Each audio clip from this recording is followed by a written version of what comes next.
Hello. Uh,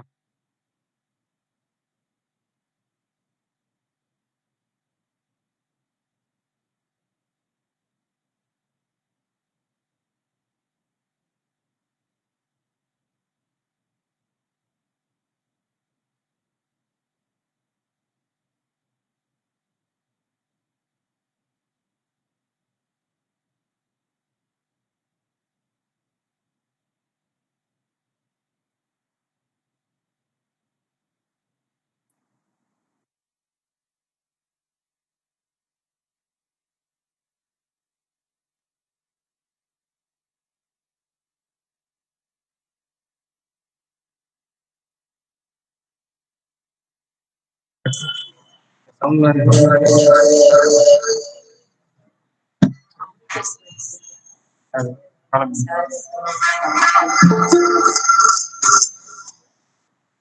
Thirumurthy எங்க sir sir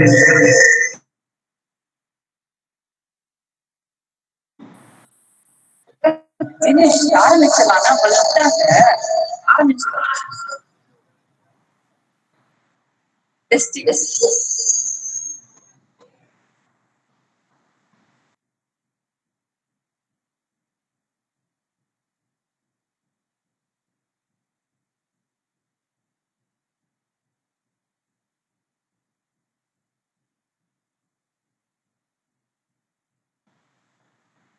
hello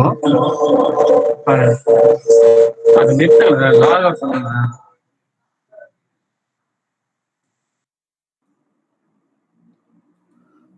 Can everyone mute their mic? Am I audible to everybody? Yes sir Okay.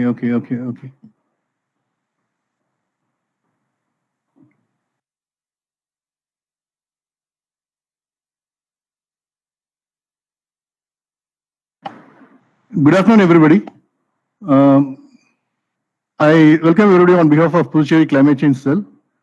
This is the fourth webinar we are organizing on climate change issues during this season. At the outset, I would like to welcome Dr. Sagai, after Senior Scientific Officer, to welcome everyone and give his keynote address on this webinar. Happy evening to all of you. At the outset, it's my privilege to welcome all the participants who are at this platform for the webinar series 4 on climate change. I welcome the expert, Dr. K. Srinivasamurthy, Professor, Department of Earth Sciences from Pondicherry University, was kindly accepted for this, giving his expert talk on the said subject. And everybody is aware.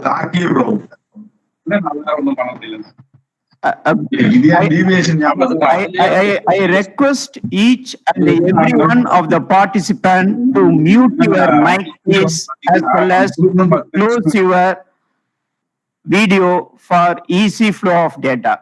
It's a kind request from the organizers of the Department of Science, Technology and Environment to mute your mic and close your video for easy flow of data. It's a kind request, please. And everybody is aware that the Puducherry Climate Change Cell, which is functioning in the Department of Science, Technology and Environment, is organizing series of webinars on various important themes which pertain to climate change, that focus on building capacity, knowledge and skills of the government officials, academicians, professionals, researchers, students, and other climate enthusiasts. And this will be highly useful and beneficial while preparing ourselves for the climate change mitigation and adaptation measures in the sectoral development activities and decision making, and creating awareness among all the stakeholders on climate change is a responsible activity of this department. And as I have already told, that this is the fourth webinar series on climate change, and the title or topic, Water Missions, System to Monitor and Evaluate Performance and Socio-Economic Impacts of Water Resources Management Projects, is a prime concern considering the present situation at the local level, or at the district level, or at the state level, or at the country national level, or even at the international level. And this theme is based on the National Water Mission, as well as the State Action Plan on Climate Change. And also, it's one among the main action points in the Puducherry water policy. And trying to match all these actionable points, policies, and missions, which will evolve a system to monitor and evaluate performance and socio-economic impacts of all the water resources management projects. Theoretically or practically speaking, water is one of the prime medium which is highly responsible for climate change impacts. And it has to be properly governed. And if not, the climate change impacts are clearly visible. And it will not only affect the function and operation of the existing water infrastructure and institution, but also the current frameworks, which may not be robust enough to cope with the climate change impacts, which will create a major disaster in the near future. And at this juncture, it is appropriate to effectively use water governance, which is essential to build adaptive capacity, not only in communities, but also in the society as a whole. In order to address all these issues, the Puducherry Climate Change Cell, functioning in the Department of Science, Technology and Environment, has organized this webinar on water mission, which will be highly useful for decision making. And I once again welcome all the participants for this webinar. And this expert lecture will be given by, as I've told, Dr. K. Srinivasamurthy, Professor from Department of Earth Sciences, Pondicherry University. And if you have any doubts or clarification to be raised, it can be raised at the end after SAR's presentation. And now I leave the platform to Mr. Kalamegam, Environmental Engineer, for continuance of the program, webinar. Thank you for the opportunity provided. Thank you. Thank you, sir. So next I would like to introduce the Professor Dr. K. Srinivasamurthy, who is delivering the lecture today. And before going into that, I would like to mention that we have a wide range of audience today for this webinar. We have people from the government of Puducherry, from PWD and other departments who are involved in water resource management projects. And we also have other stakeholders of Pondicherry participating. Besides, we also have the climate change cells from various other states who are present here, especially Odisha Climate Change Cell. I could see it from the participants list. And also we have industry representatives. Somebody from Hindustan Unilever is here, and other industries are also here. So I would like to recognize all their presence and welcome them. And my special welcome to Dr. Dwarkanath, our former director who is here, was joined with us today for the webinar. Thank you for joining, sir. A short introduction to the speaker. Dr. K. Srinivasa Murthy, he is the professor in the Department of Earth Sciences, Pondicherry University. And he holds a PhD in geology with specialization in hydrogeology. And he has over 20 years of experience in teaching, research, and supervising many doctoral associates. He had established a hydrogeology laboratory in the department and executed research projects supported by funding agencies and consultancy project, and has published over 117 research articles, book chapters, and conference papers. He is a fellow in Indian Geophysical Union, technical member of Pondicherry Groundwater Authority, and associated in developing several rainwater harvesting structures and water management strategies in Pondicherry University. Presently as associate editor in Journal of Applied Science, Applied Water Science, Springer. So I would like to welcome to give us talk on the topic water mission, system to monitor and evaluate performance and socio-economic impact of water resource management projects. This particular topic is very relevant to Pondicherry because, like, as a part of our water policy, one of the long-term strategy is to develop a proper system to monitor and evaluate performance and socio-economic impacts of water resource management projects. So I wish that all the participants from various departments here and all others will gain very valuable knowledge from this webinar on this particular topic. Thank you, sir. Welcome, sir. Yeah, thank you, Engineer Kalamegam, for your nice intro. And I would like to present my slide now.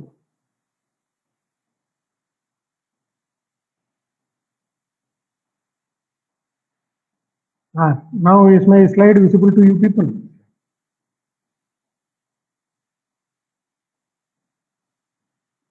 Yes, sir, visible. Yeah. Visible. Okay. Thank you to the team, Pondicherry Climate Change Cell, and also to the Senior Scientific Officer, as well as Sri Kalamegam, for giving me this opportunity to give my talk with reference to monitoring and evaluating our performance and socio-economic. So while our environmental engineer Kalamegam approached, I was just wondering, because I represent from the academic side and I also being one of the stakeholders, how could I give some inferences with reference to what are the various systems that are available to monitor and evaluate the performance of the project, water-related projects, and also with reference to socio-economic impacts. So because I have been associated with large number of projects, and by taking into consideration that, and while going to the group, I came to know that, or I can see that we have large group of audience which represents the stakeholders. So I thought that this will be the right platform to perform or to show ideology with reference to what has to be done with reference to water resource management. And then we can go for what are the various systems that are available to monitor and evaluate the performance. That will be better, because I represent, as told, it is an academic type of an criteria. We have done large number of projects with reference to water. Okay. So, and just being an academician, as I told, this is the right platform where I can express myself with reference to various techniques that are available with reference to how can we go for an water resource management. What are the various techniques that are available? As an hydrogeologist, it is my essential criteria, or it is my duty to see that, or to show people, because mainly to the stakeholders, to tell them what are the various techniques that are available, and what are how far it will be applied for generating an generalized water resource management type of criteria. And from that, then the next part of my talk, so I have been bifurcated my talk into two important criteria. Number one, the first will be what are, I will be just stressing, or I will be giving information about what are the various tools that are available for effective water resource management. So while coming for your water resource management, generally we will be speaking about water resource management, which doesn't have any particular type of an ideology. It is with reference to integrating different type of techniques that are available. For example, and that is the reason why we call it as IWRMA, Integrated Water Resource Management. And when it is integrated water resource management, I think there are two different type of criteria. Integrated here indicates the integration of various stakeholders. Point number one, integration of stakeholders with reference to NGOs, then government officials, then from and what are the other the different type of stakeholders that are involved. And my representation will be from the academic oriented. That means what are the different criteria that can be gained from these academic type of people, so that we can integrate or we can make a very good water management practices or water management, water resource management in a particular location or with reference to a particular plot. So that will be my main inference, and it has been as told by me being an hydrogeologist. I have been working with reference to various recharge structures and with reference to the different type of aspects like that of water quality assessment, and with reference to modeling different type of criteria. And based upon that, I will be moving forward with my presentation. And here I think I will be showing about some of the glimpses about why water is essential with reference to India, and not only with reference to India, with reference to Pondicherry, why water plays a dominant role. And if you have to speak about your India, and you can see that it only represents 18% of global population is there, but we are hardly having around 4% of our global water resources. And you can see that it is already well inevitable that the concentration, the amount of per capita availability of water is slowly decreasing, and the threshold level has been already reached. And it has been forecasted that if this particular scenario continues for the next 20 years or the next 30 years, we will be lacking more in the water resources, whether it is freshwater type of resources or whether it is your groundwater type of resources. Okay.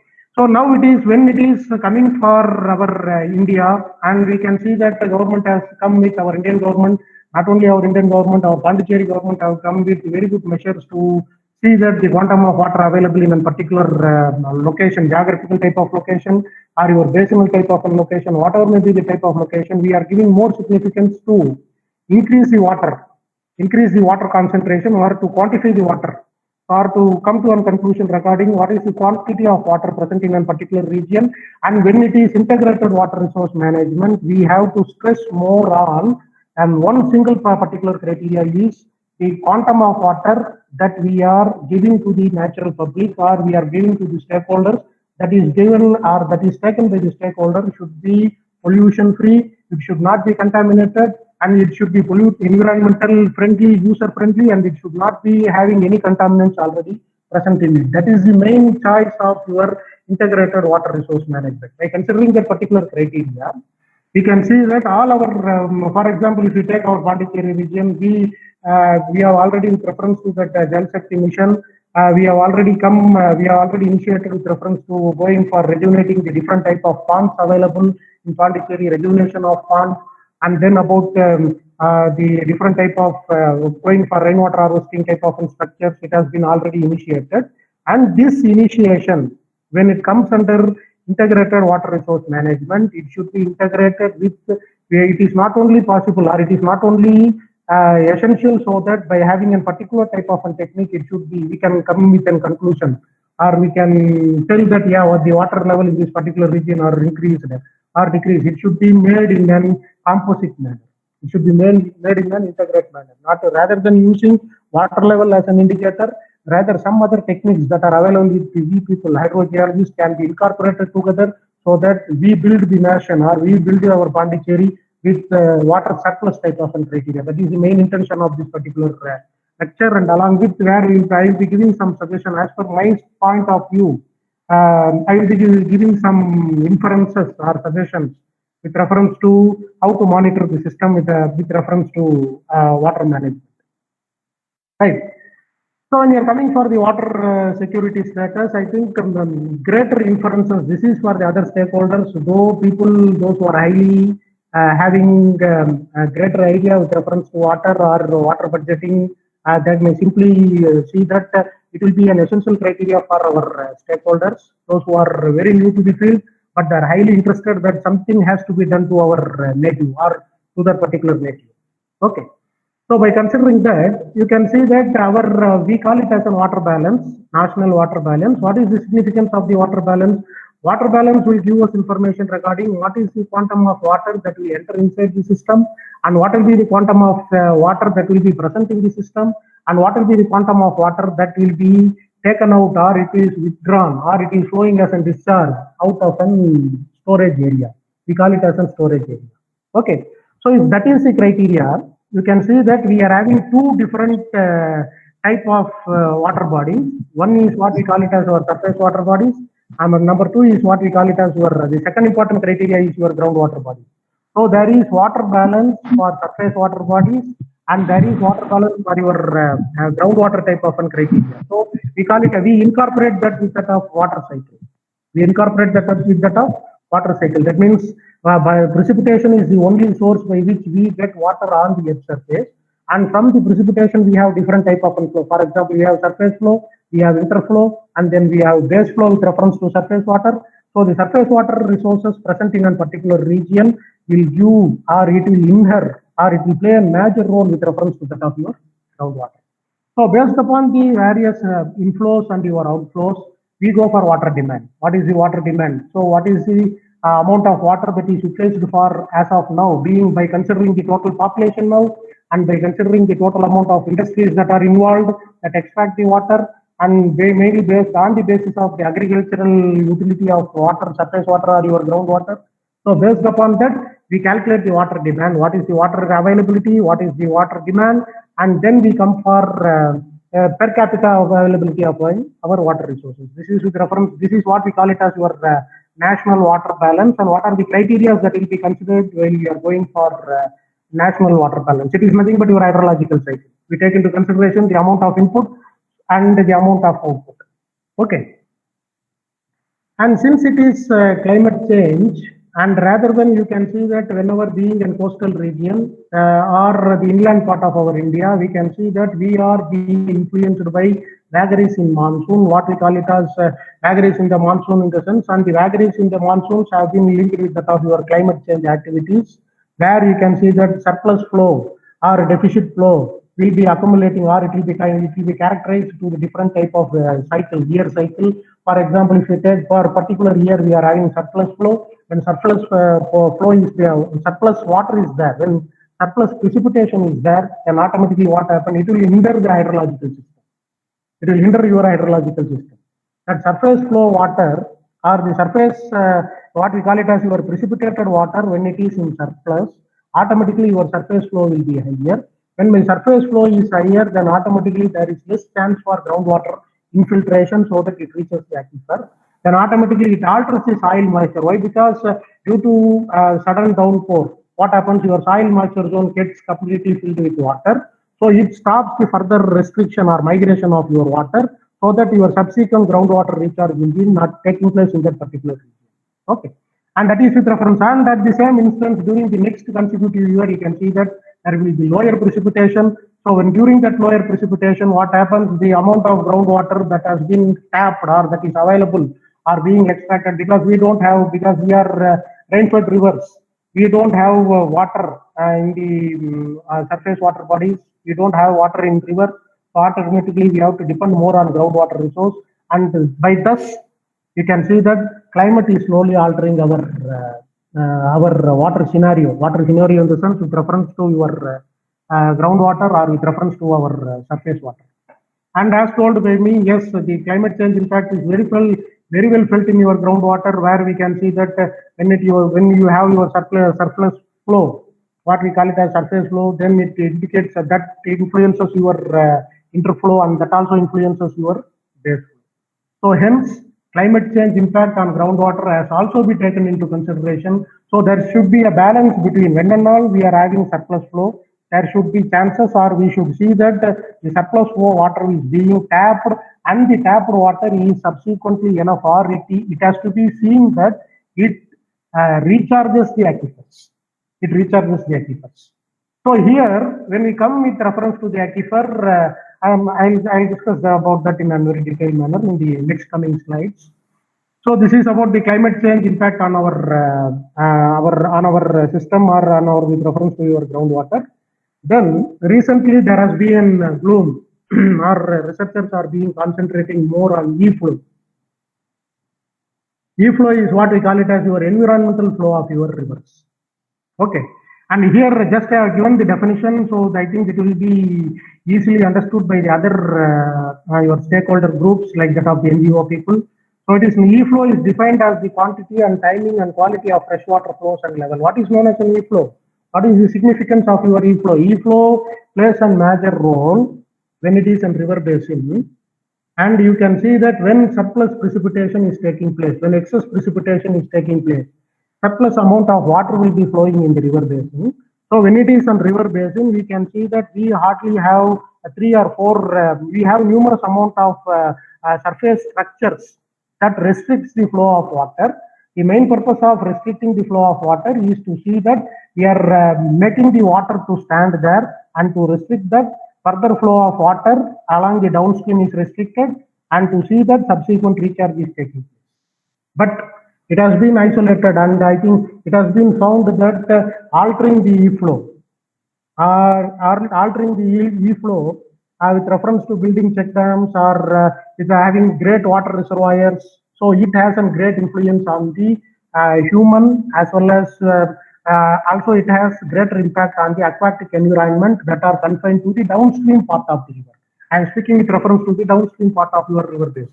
So we call it as when it is on river basin, we have the upstream, and when it is the river basin, we have the downstream. So when we restrict the flow of water by dam, so automatically what happens, we can see that the amount of sediment flow is restricted there.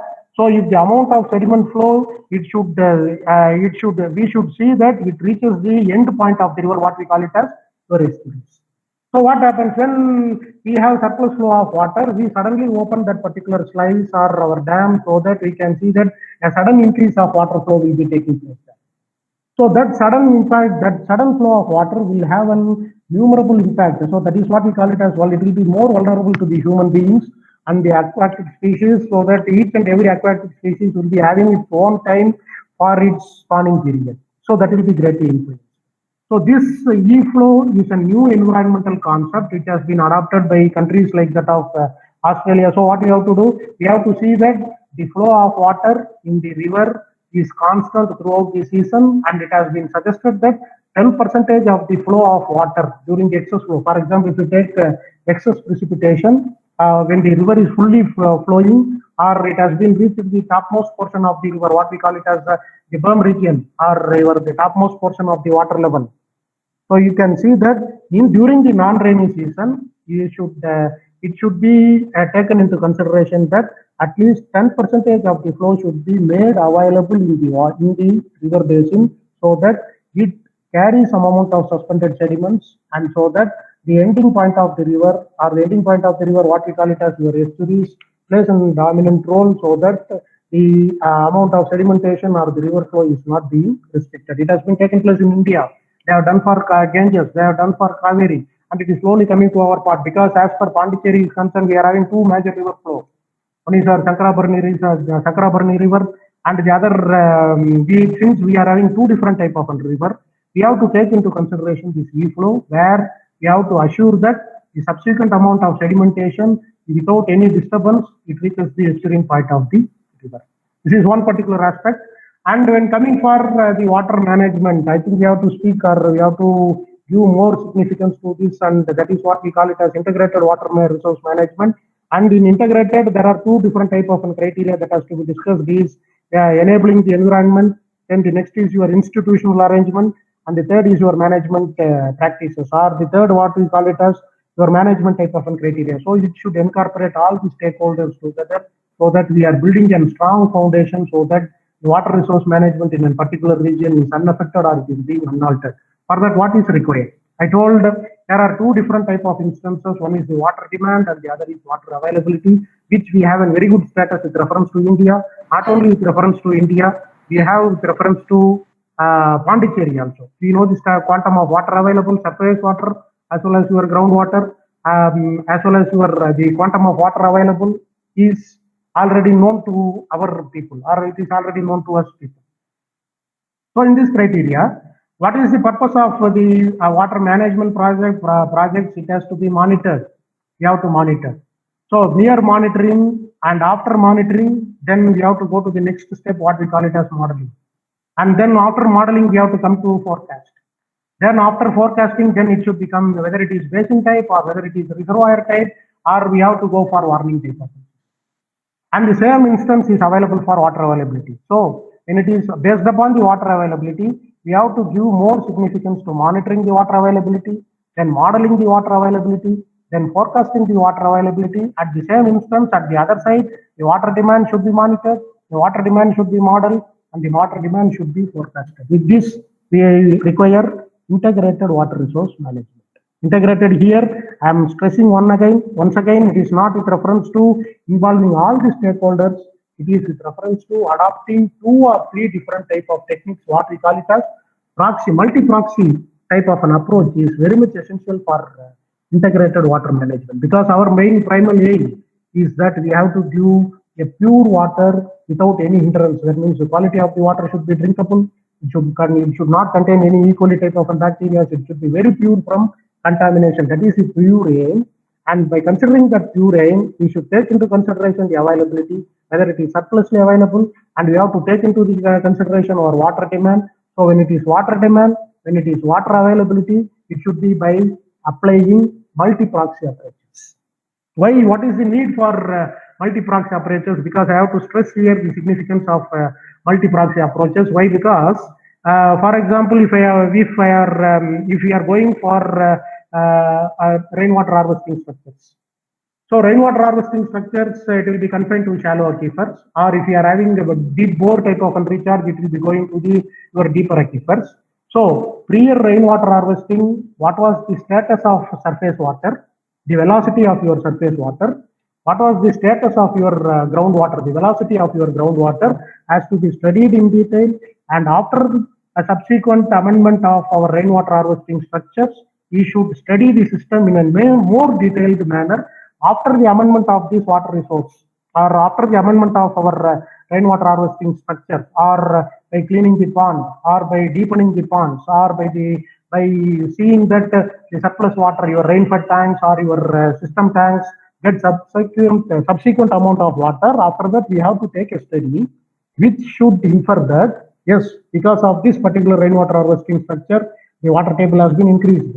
Not only with water table, we should also infer that what is the velocity of your water. Water velocity plays a significant role. Water velocity in the sense whether it is surplus, and we should it should also give us inferences regarding what is the quality of your water. So here, integrated indicates, since IWRM it stresses more on quality of water along with that of the water availability. Here, what are the techniques that we will be using to see that the water is not contaminated, the water is clear, and how to isolate your recharge zones, are the integrated tools that will be used, or that should be used, so that we are getting a holistic approach of our water management strategy. Right. So this is what I have been telling. So each and every water budgeting tool, it should encompasses 3 different type of criteria. Number 1, inflow. It may be river inflow, it may be groundwater inflow, and the next is your storage. Storage in the aquifer, storage in the soil water zone, or your minor streams, or storage in the canals has been taken into consideration. So the difference is here, where we store and what is the amount of surplus outcome. That is what we call it as water budgeting. It can be practiced for a small geographical area, we call it as micro watershed level or micro geographical level. Then it can be extended for macro or to very large influences, for example, like that of entire Pondicherry. So it should be combined. So what is the significance of our water budgeting? It essentially incorporates 2 different type of criteria. So we have 2 different type of methods by which we can calculate the surplus water present, or whether it is surplus in nature or whether it is deficit in nature. We call it as inflows and outflows. So in water budget method, we take into consideration precipitation is the dominating phenomena, where along with we take into consideration the evapotranspiration. Then we take into consideration the stream flow plays a significant role, and the discharge, water discharge plays a dominant role, and the DS is nothing but the change in the water storage. So the change in the water storage is mainly influenced by discharge. What is discharge here? Discharge may be by through pump wells. We are having bore wells, we are extracting water, so that will be incorporated in your discharge. So by adopting all that, we can come to a conclusion that what is the amount of water that is available for discharge in a particular area or in a particular geographical unit. And we have 2 different type of techniques. Before going for any water management type of criteria, you should see that we are adopting particular water budget method has been applied there. We have to budget the water inflow. What is inflow? What is the amount of water is being extracted from that particular region? And then comes your Darcy law. Then the balance between inflow and your outflow will give us inferences regarding whether the water is surplus or deficient in nature. And according to that, we have to plan our recharge. And here we have inferences about our base flow. When it is your river type of discharge, I told about your recession curve plays a dominant role because this is the time where maximum peak rainfall will be available. So during this peak rainfall, your surface flow will be very, very higher. So we have to have consideration or due consideration has to be given to see that during your recession curve, during the peak period, the quantum of rainfall during the peak period and during the recession, and that gap is the place, or this particular gap is the location where we have excess rainfall during a particular region. So this quantum of rainfall should be either, it should not left us on surface flow, we should see that it incorporates our surface water body, like that of our tank or our ponds, right? So this is for non-geology background. Just I will be giving you some inferences regarding what is the shallow aquifer and what is the deeper aquifer, which is a very essential criteria when you are going for water management type of aspects. See, so here we have two different type of aquifer. For example, if you take our Pondicherry, we have two different type of aquifer. One is what we call it as an unconfined aquifer, that is confined to the that is more shallow in nature. We have three different type of aquifers as per Pondicherry is concerned. We have our alluvium aquifer. 80% of Pondicherry is covered by alluvium. Then we have our tertiary type of an aquifer, which is the Kadalur sandstone. And the third variety of your aquifer is your Cretaceous aquifer. And the depth varies from location to location. It varies. So all our shallow aquifers, we call it as an whether it may be unconfined in nature, because due to the presence of your clay fragments, it will be semi-confined in nature also. And this is with reference to your deeper aquifers. So the water that we are recharging, it is not essential that it is very much essential that it will, or it is very much identical that it will recharge the shallow aquifer. At the same instances, we should see that it also recharges your deeper aquifers. It also recharges our deeper aquifers. That should be taken into consideration because deeper aquifer is the only source of water where we have bore wells, and the quantum of water that is available for that is being extracted for all the utilities are with special reference to our the deeper aquifer, what we call it as semi-confined or confined in nature. And this is with reference to the shallow aquifer where we have our which is generally exposed. You can see the total quantum of exposed aquifer, and we call it as a saturated zone. So in this saturated zone, it will be completely filled with water. And this particular diagram down below, see, it gives us information regarding what is the quantum of water available. When the pond is full, you can see that the water table is up to the mark, and we call it as effluent stream and influent stream. Effluent and influent. When the water table is below, you can see that the storm has been drained. This will be the concept of your rainfall as well as your non-rainfall storm. This has to be taken into consideration. And when coming to the recharge areas, you can see that, yeah, recharge is confined to this. Generally, we have recharge area for all the shallow aquifers, not only for shallow aquifers, for also deeper aquifers, we have the recharge areas. So that is the location where recharge of your aquifer will be taking place. When it is your deeper aquifers, it will be exposed somewhere here, and when precipitation takes place, that is the only source for your water to the deeper aquifers. So here you can see that the time taken by the water to reach the discharge area. For when it is shallow aquifers, it is hardly years and days. When it is your deeper aquifer, it is hardly centuries. And when it is your more deeper aquifer, you can see that the water to reach the discharge area takes around millennium.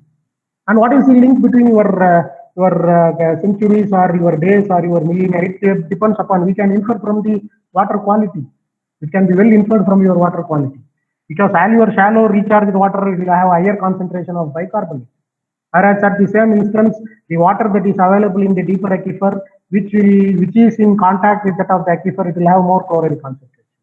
This also can be taken into consideration when you are planning for water resource aspect type of a thing, right? So coming here, just now, I will be projecting some works that have been carried with reference to Pondicherry. This is not to show that the what we have done, but this is to show that where this particular type of techniques can be effectively used for all the water management type of aspects. For example, if the projects related to water management requires, as told by me, it requires multi-techniques, which will give us, because it will take us to the grassroots level, so that each, it will take us to the grassroots level in the sense, it will give us a clear picture regarding the water available, the water that has been recharged into a particular aquifer, and the quantum of water that has gained from a particular aquifer can be gathered, or it can be attempted by using the different type of techniques, what we call it as multi-proxy techniques. So here we generally go for resistivity imaging. It can be adapted for all. It is not a specialized type of a technique. The equipment is available. What we have to do, we should have 4 different type of an electrodes which sends current inside. And I think this is the position of the electrode. Here I will not deal about the technique. No, just I will not infer about what is the technique that has been adopted. Just only the inferences from the technique. What can be gained from the technique? So this is how we will be going for resistivity type of an investigation, which will give us a very clear idea. It has been adopted. For example, if you take Central Groundwater Board and going for water budgeting in a particular region, take into consideration the geophysical technique or the results generated from the geophysical technique plays a dominant role. So this is a project that has been sanctioned by DST of Pondicherry, and for which we have worked for the entire coastal stretches of Pondicherry. So we incorporated the geophysical type of technique, resistivity technique has been adopted, and we have, by using the technique, you can see the clear image here. This will be the type of image, we call it as spatial interpolation on the basis of the technique that has been adopted.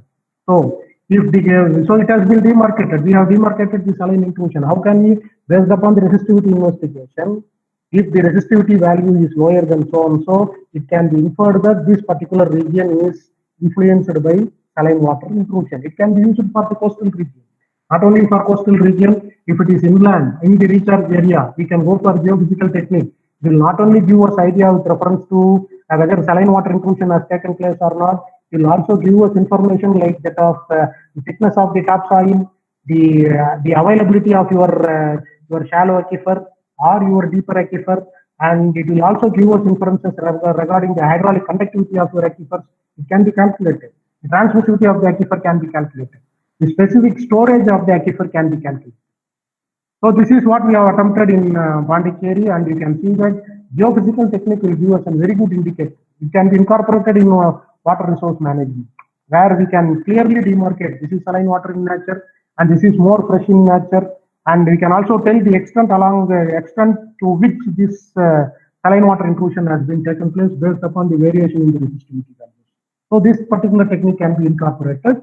And then coming to the next important type of study area. So there I showed about the significance of geophysics. Here we have carried out a particular type of study in our Shankarabarani basin. We have catched only the due significance has been given to only to the estuarine part of Shankarabarani river, where we have quantified the submarine groundwater discharge. This is a new phenomenon which has been developed for the past 5 years or the past 10 years. It has been limelighted in India, and we have a mission that has been proposed, or it has been taken up by Ministry of Environmental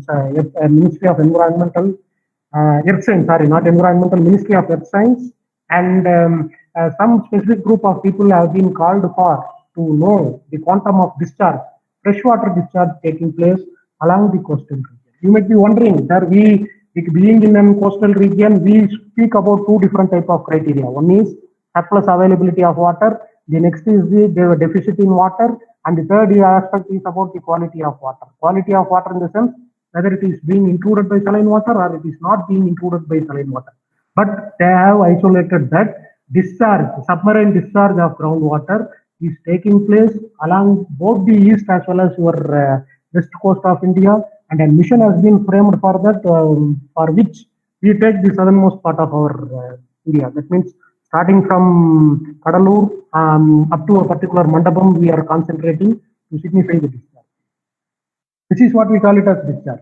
This will be an important terminology, because while we discuss about the surplus saline water intrusion. Here we are speaking about discharge.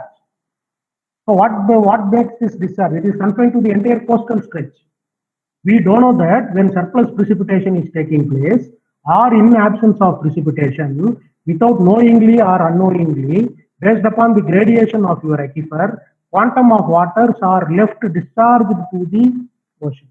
It is left discharged to the oceans, and that is what we call it as the submarine groundwater discharge. It has been attempted in Pondicherry in Sankarabarani Basin, and so this is the concept of subterranean estuary. What we call it as for subterranean estuary. It uses information. It is the reaction zone. What we call it as saline water intrusion in the estuaries. Okay, it is influenced by tidal activities. Here you can see that the variation in high tide and your low tide will infer the subterranean estuary. Sir, what is the significance of subterranean estuary?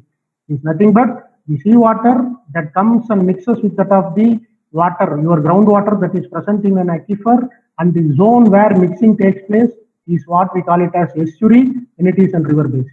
And this is what we call it as saline water when we speak with reference to aquifer. And this will vary with reference to tidal cycle or your tidal period. And as per our east coast is concerned, we have more semi-diurnal tide in nature. So here we have attempted a 2D resistivity investigation. You can see that it has clearly demarcated the topsoil. We have demarcated the freshwater flow. Yes, it is taking place. And the subterranean estuary has been demarcated with reference, and also we have also demarcated the saline water in a particular locality. So this is how effective we can use our resistivity type of investigation. And the next important concept comes for numerical model. Don't infer that just I will not speak anything about the techniques. It incorporate the purpose of speaking here is it should be taken correctly, because we have numerous other techniques which can be grouped together so that we generate an effective water management. That is the only intention. And we have modeled. When we are going for the model, we take into consideration different parameters like that of your drawdown ratio, the conductivity of the aquifer recharge. All the parameters are taken by the model, what we call it as visual mud flow. We have visual mud flow and it has been taken into consideration, and we have clearly demarcated that the subterranean estuary conditions, and we have seen that the velocity of groundwater flowing. What is the significance of velocity? Velocity infers whether groundwater is flowing from the land region to the coastal region. When there is reversal, what happens? It indicates that saline water is entering inside. We call it as reversal. That can be clearly demarcated. Okay. And the next important type of a technique is about your seepage meter type of technique, where we measured the river flow with reference to sediments, and the river flow with reference to sediment, we call it as pore water. So the movement of your pore water can also be incorporated when it is your seepage meter type of studies. And the next is your radon isotopes. The significance of it, because being an academicians, we give more preference to the different techniques so that we incorporate all and we come with an holistic approach. Yeah, this is the inference with reference to your water management type of aspects. We have used radon isotope. It is an isotope with an half-life of around 3.5 days. So it will give us indication whether it is saline in nature, whether the water is saline, your radon will be lower. When the water is fresh in nature, my radon will be higher in nature. So these differences will clearly tell you whether your aquifer has been contaminated with saline water or your aquifer is not contaminated with saline water. That is inferences with reference to radon. And we have done for Sankarabarani Basin, and it has been isolated that we have the surplus water flow or your deficit type of water flow. It is influenced by seasons. During non-season periods or during non-rainy period, it has been observed that the tidal influence plays a dominant role, so that river water, your sea water enters inside the river.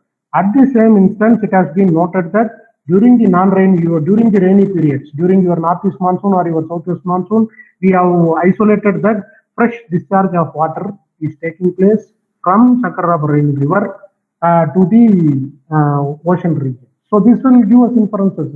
While we are speaking about saline water intrusion, here we have a new different type of a technique which tells us submarine discharge is taking place from the deeper aquifers or from the shallower aquifers.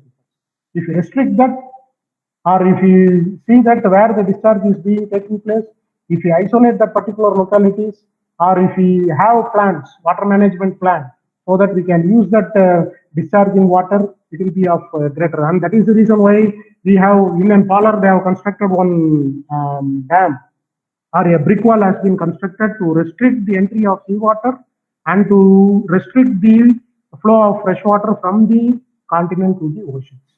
Then we can get information from hydrochemistry. Chemistry will be giving us more inferences regarding which is more saline in nature, whether your water, it requires fresh water because it has been recently recharged, or when it is saline water, it will give us inferences regarding whether it's saline water. Because why I stress with reference to water management and saline water intrusion, because being in coastal region, we are very much worried about the amount of saline intrusion taken place in Pondicherry. Not only in Pondicherry, in all the coastal stretches, we are we want to see that the extent of saline water intrusion. That is the reason, and we have multi techniques to be applied so that we get an holistic approach of water management issues. And with reference to nutrients also, we have done some nutrient studies. Nutrient plays a dominant role. It will give us inferences regarding the amount of water that flows, the amount of nutrients that flows along with water. So nutrient discharge plays a significant role. We have eutrophication process, which impact the marine organisms that are present there, which have direct impact on the livestock. It has been calculated for Sankarabharani, not only to Sankarabharani, in some more in Nagapattinam district also we are doing such type of study. And so this is the recent mission on submarine groundwater discharge, where we are using multi techniques, satellite thermal infrared imaging to isolate that fresh discharge is taking place or saline water intrusion is taking place. So for that purpose, and see that we have made it with reference to radon. So we have demarcated this as saline water intrusion. They are questionable because by using only radon or temperature or high salinity, we cannot infer that it is mainly due to saline water intrusion. We should use multi techniques like isotopes, or we should depend more on water chemistry or your trace elements, which will give us inferences regarding that. So for effective management, we want integrated techniques, right? So this is another one case study where with reference to Jal Shakti mission and water rich Puducherry, where our Madam LG has been involved, and based upon our Vice Chancellor chairmanship, we have made an water auditing report for Pondicherry by incorporating all the techniques. We have generated the resistivity investigation, we have generated the DEM, we have done the modeling studies, we have isolated the recharge zone. So this is what we call it as micro level water management. And it can be extended so that you will be getting a very clear picture with reference to the water resources available in that particular region. Right. So then I have been speaking about this. What are the different type of technique? I have been speaking with reference to chemistry. For example, if it is surface water, we have surface water models, because since we are speaking, or we want to speak with reference to water quality as well as the water availability. So then you showed, so here the slides what have been showed, it will give us inferences regarding water quality. No, modeling will give us inferences regarding the quantum of water available in a particular region. That is the input what we give for a model. And based upon the resistivity investigation, we can infer that what is the specific capacity of the aquifer, storage coefficient of the aquifer, which will give us inferences regarding the availability of water in a particular region. With taking all these criteria, we can model and we can generate an holistic approach or in a combined manner, so that we represent the effective management strategies in a particular region. So that is what it has been well explained by the IWRM, what we call it as integrated water resource management. So it and IWRM UN, it tells that it should be taken from the local level, and the success story has to be taken directly to the stakeholders. Stakeholders alike, and the stakeholders here indicates all the government officials from all the industries, tourism, then from agriculture. It should be told to them, so that by knowing the success stories, they will be in an ideology that they will be coming to an approach, or they will be coming to an approach more holistic in nature, so that if we incorporate more techniques, so that we will be having a better management aspect of water in a particular region. So it should be from local to basin level and it can be incorporated for national. This is what our Central Groundwater Board or Ministry of Jal Shakti is doing. And we have also adopted the same criteria. So this is what I have been telling about the micro level and meso level type of criteria. It depends upon the area that is involved for survey. I told about when it is macro level system, like a river or lake or aquifer basin or in particular, as told by me, we took Pondicherry University, it is on micro level. Then taking the entire commune or panchayat, it will be meso level, and taking entire Pondicherry, it can be incorporated as macro level. Right. So here comes the monitoring. Now comes the monitoring. So we have different type of techniques have been attempted, and for example, it should be going on par with legislation along with public awareness plays a dominant role. That is the main concept of IWRM. What does IWRM indicate? It tells that the water problem should be water problem in a particular region should be felt by the public. Public should be aware that if this type of activities takes place, if we are forced or if we are going on extracting water, there will be this will be the saline water, either saline water intrusion will be taking place, and they should be equipped. They should be given inferences. They should be poured with knowledge with reference to how they can manage this particular threat. That is the concept of IWRM. IWRM tells that yes, you should tell the public, not only the public, the legislation, your federal governments or your government agencies or the what we call it as our primary stakeholders should know along with the public.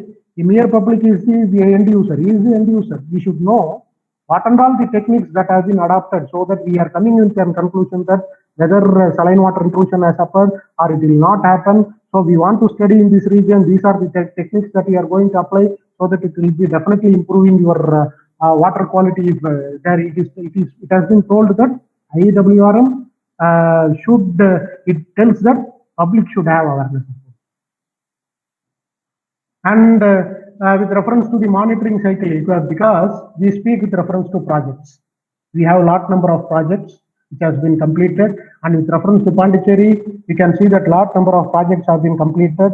And when we are going for monitoring a project, for example, when it is water management project, then the system should assure that if any earlier studies that has been done in that particular region has to be taken into consideration. That is what we call it as data collection. Data collection with reference not only to the water level. If you are going for water recharge, it is not only collecting water table. It is not only collecting the water quality. Any other studies with reference to that particular area. CGWB has very good data structure. Then along with CGWB, we had to add for local Pondicherry government also very good data resources. Rather than that, what are the other data available, like that of modeling studies or any resistivity investigation has been attempted. So it should be incorporated before going for a model design, and after going for a project, it should be considered. So all the stakeholders has to be considered in a very effective manner, and by considering all these techniques, it should be monitored so that these three components plays a dominant role: human activity system, water resource management, and natural water system. It incorporates all the three: water demand, water forecast, how to go for water demand, how to go for ambient, how to improve the quality of your water. Isolation of recharge zone can be done.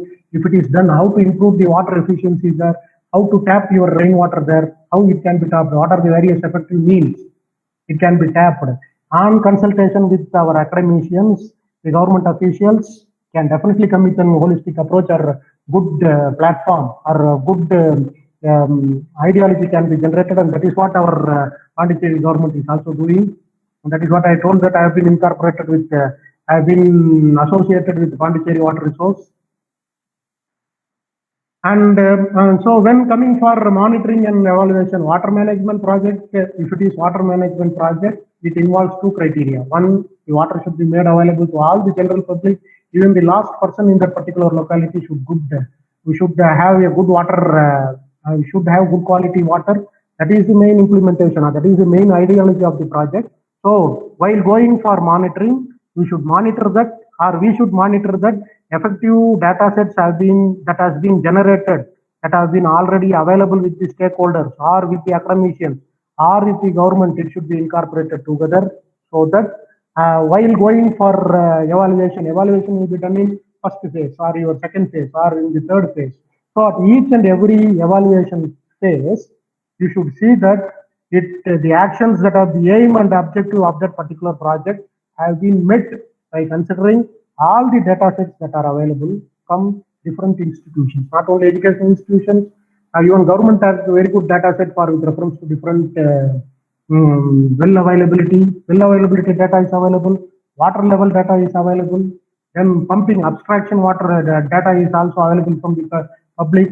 So to monitor the project, it should incorporate all the data sets, and we should have for the evaluation, it should see that at each and every phase, the evaluation has been taken into consideration.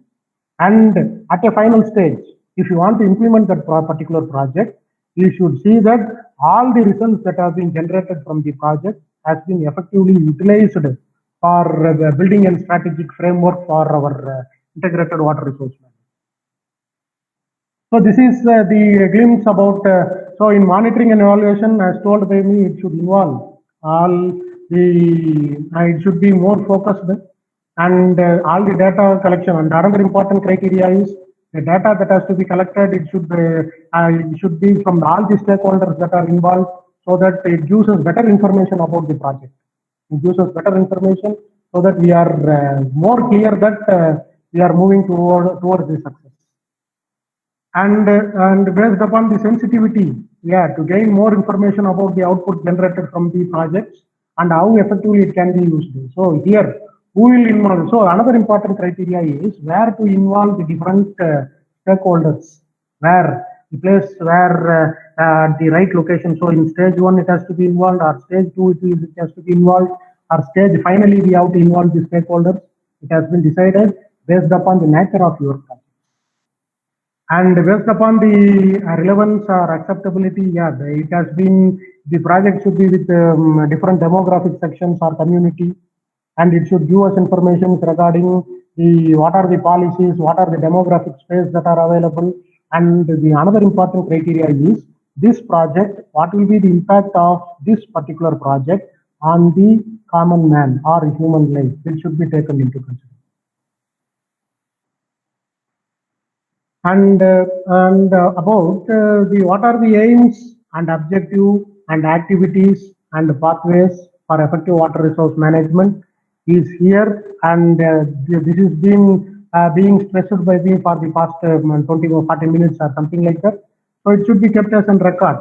So it should be what should be the amount of influence should be taken into consideration, both the positive outcomes of a project. It should be taken in a very good, it should be taken in a holistic manner.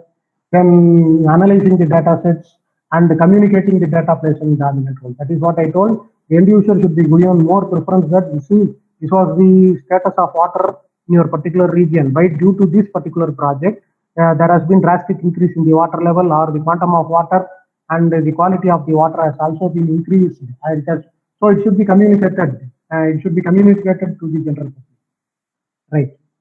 In coming to the risk analysis of socio-economical criteria, what will be the socio-economic risk analysis of integrated water resource management plays a dominant role.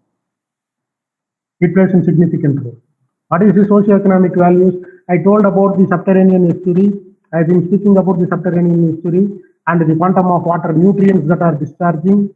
And so when we allow the water to discharge, or when the seawater comes and interacts with that of our aquifer, so you can see that there, I told that it will be directly influencing the marine organism present in that particular region by the process of excess nutrient or by the process of deficient nutrients. And such socio-economical values for when it is an aquifer, yes, it has to be taken into consideration. Here I have given some points where we have to stress.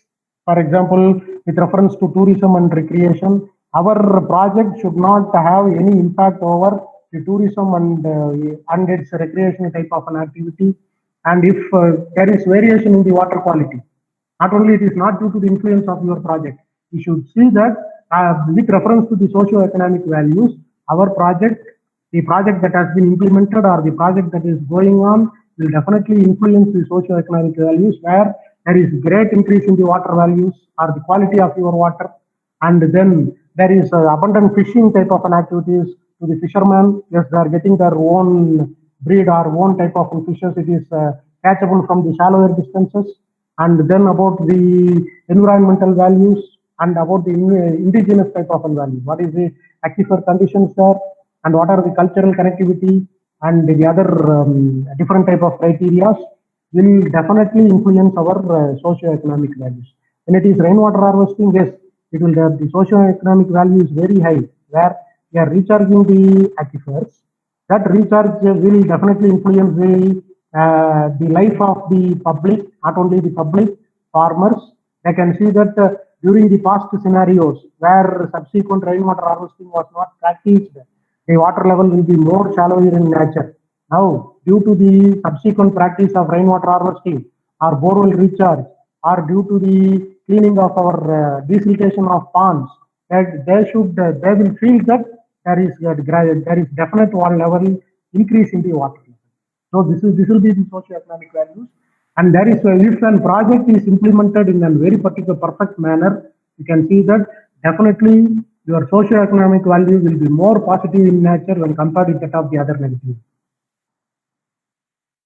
And being in coastal region, here just I want to show about the significance of drip irrigation. I think already our Pondicherry irrigation agricultural department is working with reference to this drip irrigation. So to bring the maximum amount of water, maximum amount of farmland under drip irrigation, it can be practiced. And we have very good sites like that of India Water Resource Information System is available. See, I have gained more data sets. For example, with reference to the total borewells that are available, and with reference to the outflow, with reference to the water level there, and with reference to the inflow that has been taken place in that system. So the more information, now it is user friendly. You can see that WRAS is more user friendly, so we can gain more information from that. And along with this, we can also add our water velocity data or the quality of water data, which has been added, but it can be updated, and it is also being updated. For example, pre-monsoon this was the condition, and post-monsoon this was the condition. They are updating it. And the National Hydrology Project, yes, it has been implemented in 2 phases, and further it is going on successfully in Pondicherry. So we have very large number of data sets, and we have very good platform to project our data sets to see that if a particular project is properly executed, and if it is taken in the right manner, definitely it will have positive influence on the socio-economical values of the well-being. So this is what I want to conclude, and thank you. And I take this opportunity to thank our Pondicherry Pollution Control Board for giving me this opportunity. Now I am open for questions.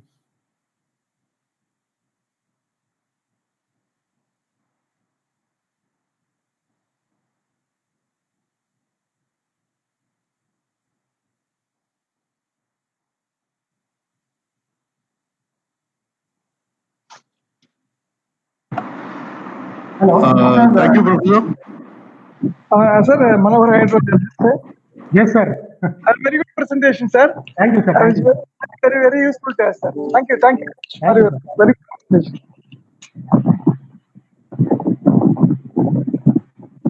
Good evening, sir. Really excellent presentation, sir. It's a wonderful presentation. Yeah, sir, a small doubt. Yes, sir. How to avoid infusion, this saline water infusion into land, and what is the role of industrialists in that? What we can do? Yes, sir. Saline water intrusion in the sense, since we are involved in the submarine groundwater discharge, we have found that initially, without going for multi-techniques, as of now, we have found that when the rainfall is excess in nature, during heavy rain seasons, we see that surface water, groundwater flows to the ocean. Yeah. And during non-rainy period, where the abstraction of groundwater is higher, we see that our ocean water enters inside the it is reversal. So it is being, it depends upon the amount of water abstraction from the aquifer. During rainy season, since we have rainfall, the water abstraction is lower. So automatically what happens? We have found that large amount of discharge is taking place. And subsequently during the non-rainy season, where people depend more on borewells or groundwater, we have observed that there is slight intrusion of seawater. Aquifer. Yes, sir. Thank you. Thank you, sir.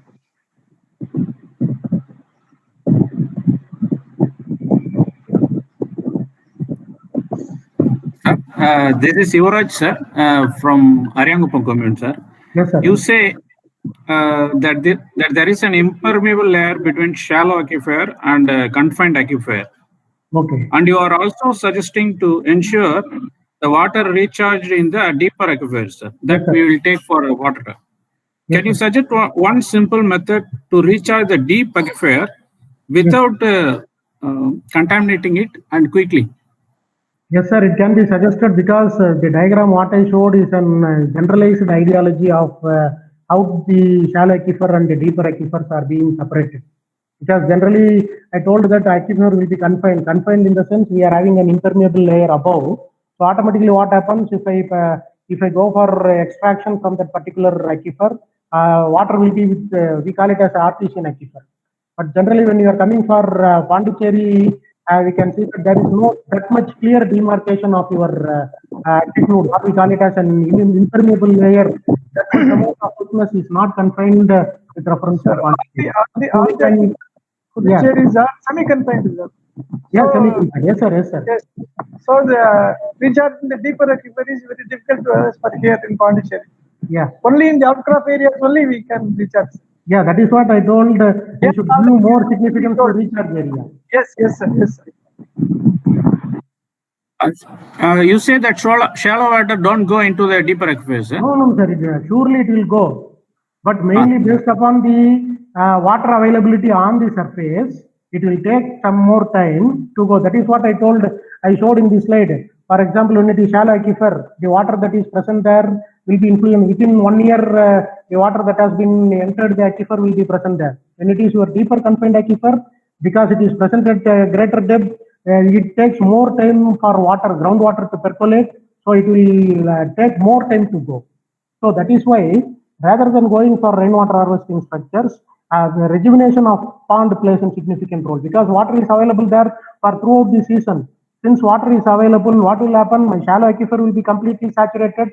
Then automatically, due to gravity, slowly water will start moving from shallow aquifer to the deeper aquifer. Some people suggest that deep borewell can be used for recharging that deeper aquifer, Yes, sir. sir, it can Is be it a done. good method, sir, or it will contaminate our deep aquifer? It is a very good idea, but we have to take into consideration the groundwater velocity there, the geology there, and the quality of water that you tend to induce into the deeper aquifer because it is deeper aquifer, it is not shallow aquifer, so that there will be seasonal variation with reference to salinity. Because it is deeper aquifer, once it gets contaminated, we cannot reclaim that. So we should be very careful. We should take into consideration different aspects. We should study in a detailed manner before going for any suggestion like that. I am dealing with mostly with coastal villages, sir. Okay. Veerampatnam, Chinna Veerampatnam, Nallavadu, and Puthukkuppam, sir. Okay. All are coastal areas. What is the present stage of water intrusion, seawater intrusion there, sir? Sir, seawater intrusion, as of the preliminary study, we have done only preliminary study. You can see that I showed only resistivity investigation. So we have to go for further investigation because we are incorporating all the techniques all together. So that definitely we will be getting a very good idea about the status of saline water. Hello. Sir, excuse me. Yes, sir. Sir, all the shallow aquifers are saline in the coastal area, sir. We are now only extracting water from only in the deeper aquifer. Yes, sir. Yes, sir. Yes, sir. Honorable sir. Yes, sir. Thank you. Thank you.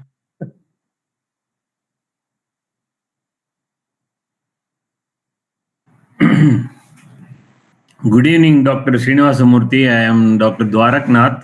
Yes, sir. Good evening.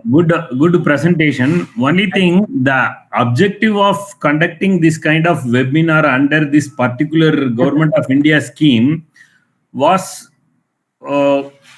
couple of main objectives. One is to create awareness among the stakeholders Yes, that sir. the department is already doing. The second one is to bring out localized policy interventions that are required. Yes, sir.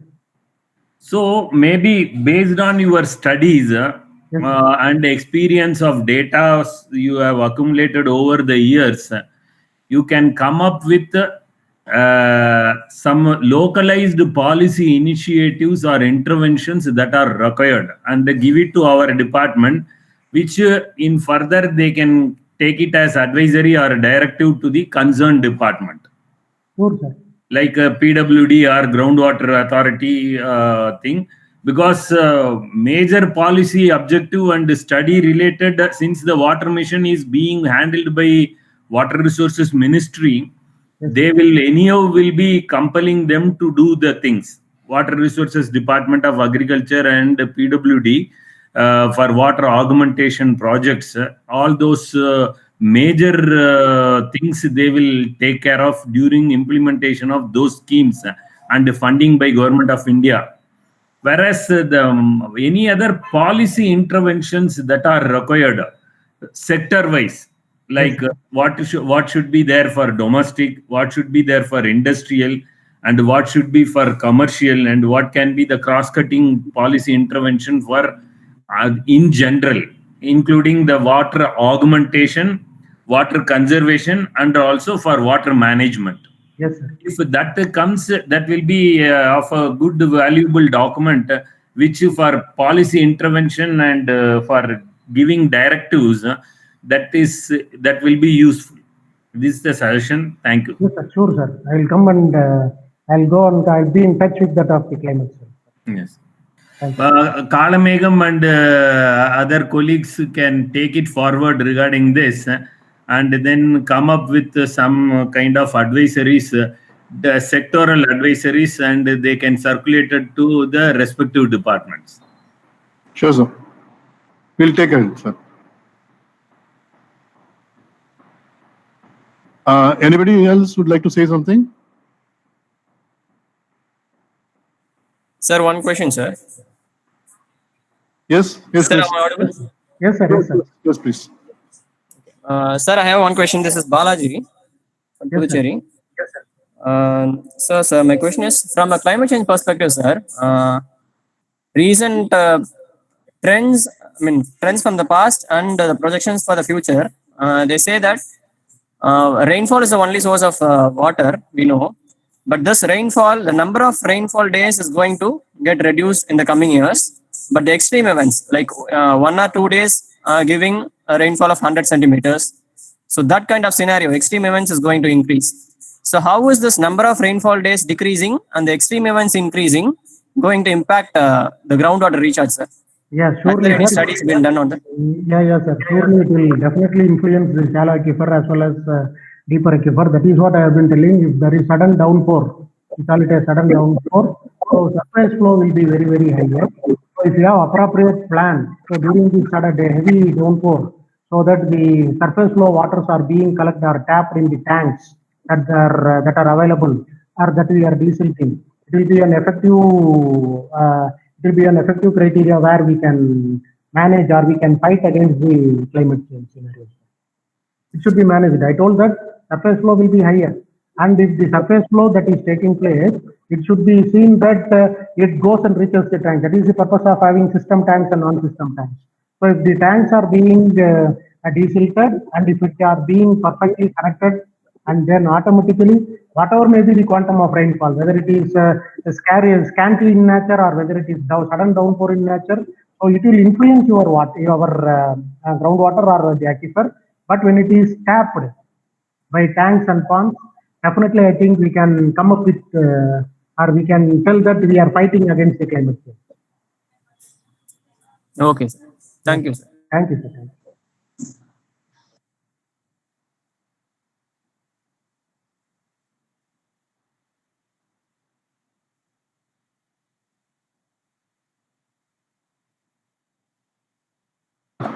Anybody else would like to discuss something here? Maybe when Mr. Kalamegam, when you are organizing, this is a series of webinar.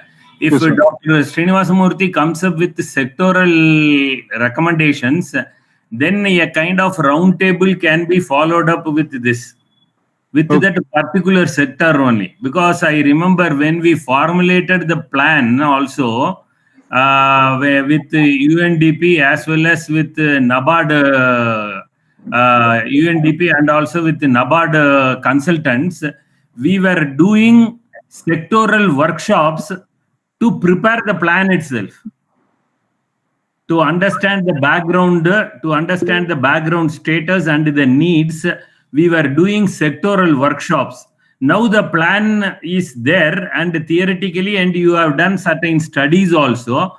If the sectoral recommendations are drawn up, you can have a specific round table for the particular sector, and then you can discuss where you can contact, request Dr. Srinivasamurthy also to come and explain what kind of policy interventions can be made. This is another follow-up suggestion. Thank you. Sir, I would like to mention here that the NFCC project which Sir is speaking about, Dr. Dwaraganath was one of the key persons to bring that project to Pondicherry. And I would like to mention here that initially we had taken 25 tanks and 32 ponds. Sir, now we have submitted a revised proposal to the ministry and got approval recently last week for taking up around 189 ponds in Pondicherry and Karaikal region. So that same project has been revised to take up more number of ponds within that sanctioned amount, and we have got approval also last week. And so after this monsoon is over, we'll be going ahead with the project. No, that is a great news, because that then the cost estimate has not changed, no? No, it does not change, sir. Because out of the four components, we might have left the groundwater recharge through bore wells. Yes, sir. So that would have saved a lot of money. So only with that money, I remember we had a meeting with the chief secretary there just before I left. That within the money we can organize, take up more ponds. So if Government of India has approved, that is a very good thing. Only thing, Agriculture Engineering Department and PWD, we have to, our commune panchayat respectively, we have to follow it up and implement this in letter and spirit. Thank you, sir. Thank you. And Dr. Ramesh, Senior Environment Engineer, has something to say. Sir, actually, really a very impressive presentation with a lot of scientific data. Yes. Very much very useful to any research scholar, sir. Actually, I have one question regarding the movement of contamination on the groundwater resource. Generally, in many industrial estate and also dump yard, solid waste dump yard, we used to report high-level contamination of heavy metal, particularly nickel and chromium, zinc, like that. So what is the scenario of movement of this contaminated groundwater confined with a particular area? Is it possible to reach other non-contaminated area? I mean, what I would like to understand, the movement of pollutant towards the hydrogeological movement of waters to other uncontaminated area. Is it possible? Yes, sir, I got your question. So if the aquifer is unique in nature, for example, if it is our Kadalur sandstone aquifer, and if the gradient is towards the sea, and if the hydraulic conductivity is also towards the down gradient, and if the contamination like that of your trace element, if it enters in a particular region, there are chances where it tries to spread throughout the entire spectrum of the aquifer. Is it any way to determine the movement of contamination, sir, in order to? Yes, sir, it can be done in, we have software for that. Call it as contaminant transport modeling can be done. Okay. Thank you, sir. Sir, can our hydrology lab in Pondicherry University take up such studies for Pondicherry, sir? Are sufficient facilities available, sir? For sir, studies with reference to quality.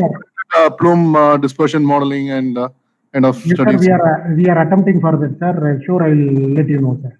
Okay, sir. Okay, right. Thank you. Because if I remember correct, we have asked Gary to do this, for that Kalapat area. When I was there, we have sent a mail to Hyderabad as well as to, I think, Gujarat Groundwater Research Institute to take up that dispersion studies. Something NEERI has also done during my period. But over and above, we have asked for that kind of dispersion studies with particular reference to some indicator parameters or with reference to particular indicative pollutants. I think anything has taken up as progressed. So actually, we requested NGRI, sir, in Hyderabad, but actually they haven't responded positively, sir. In fact, IIT and NGRI have simultaneously requested. IIT has taken the study for some modeling and they are near to complete it, but NGRI haven't responded so far, sir.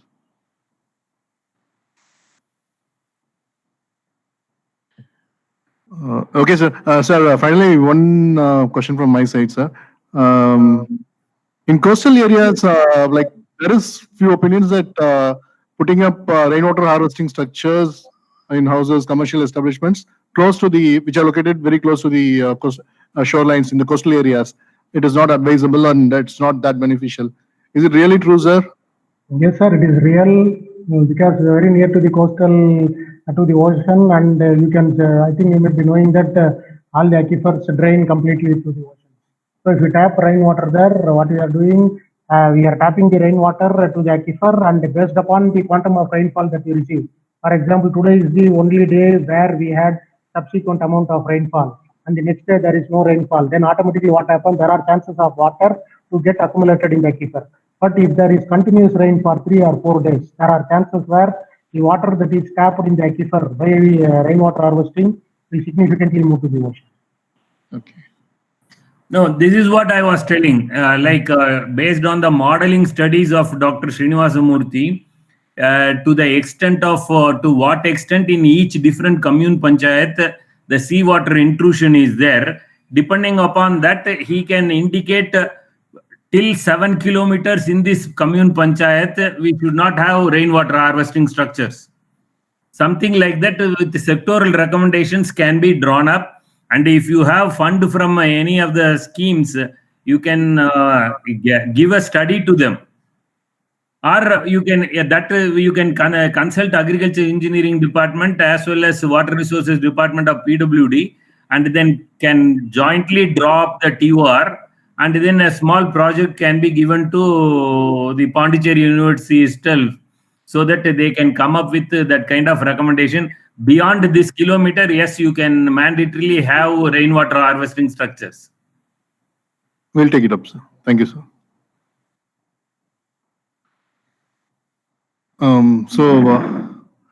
Anybody else? Okay. Thank you so much, Professor. You were so kind enough and magnanimous to immediately accept our request to make a presentation here in spite of your busy schedule. And it was a very informative presentation. And I would like to thank all the participants here from the various government departments of Pondicherry and the officials from other parts of the countries, from different departments of environment, forest and climate change, and the climate change cells from various states, and also all the other participants from Pondicherry and other stakeholders from various places who are here. Thank you so much for your enthusiastic participation. And also I would like to thank our Common Director, Dr. Dwarakanath, for being here. And also I would like to mention our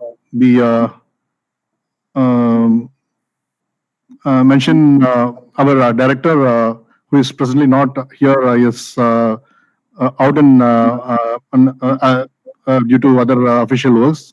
So I would like to thank him for his cooperations and guiding us in assisting these kind of programs. And I would like to thank my senior scientific officers also and all the staffs of Puducherry Climate Change Cell who have organized this webinar very effectively.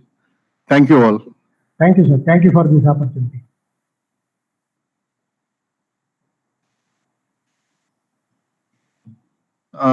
The webinar is closed. Thank you. Thank you. So Kalamegam எப்படி இருக்கீங்க எல்லாரும்? Sir நல்லா இருக்கேன் sir, நல்லா இருக்கேன் sir. அப்புறம் பார்த்தேன், எஸ்எஸ்ஓவும் பார்த்தேன் வந்து இனாகரல்ல. நீங்க டைரக்டர் செக்ரட்டரி எல்லாம் வரலையா? இன்னைக்கா சார்? இல்ல வர்றாங்களா ஆபீஸ்க்கு? இங்க வர்றாங்களா? டைரக்டர் வராங்க சார். இன்னைக்கு வரல சார், இன்னைக்கு லீவ்ல இருக்காரு. அவர் ரெகுலரா வராரு, டைரக்டர் இங்க ரெகுலரா வராரு. செக்ரட்டரி மேடம் செக்ரட்டரி இங்க வந்து உட்காரது இல்லையா? பிளானிட்டோரியம்ல ஆபீஸ் கொடுத்துருக்காங்க சார். அச்சா, இது டைரக்டர் ஆபீஸ் பண்ணிட்டாங்களா? செக்ரட்டரி மேடம் எங்க உட்கார்றாங்க? பிளானிட்டோரியம் கான்ஃபரன்ஸ் ஹால் இருந்தது இல்ல சின்னதா? ஆமா, அங்க உட்கார்றாங்களா? அது அவங்க வீட்டுக்கும் கொஞ்சம் பக்கத்துல, சோ அதனால ஓகே ஃபைன்.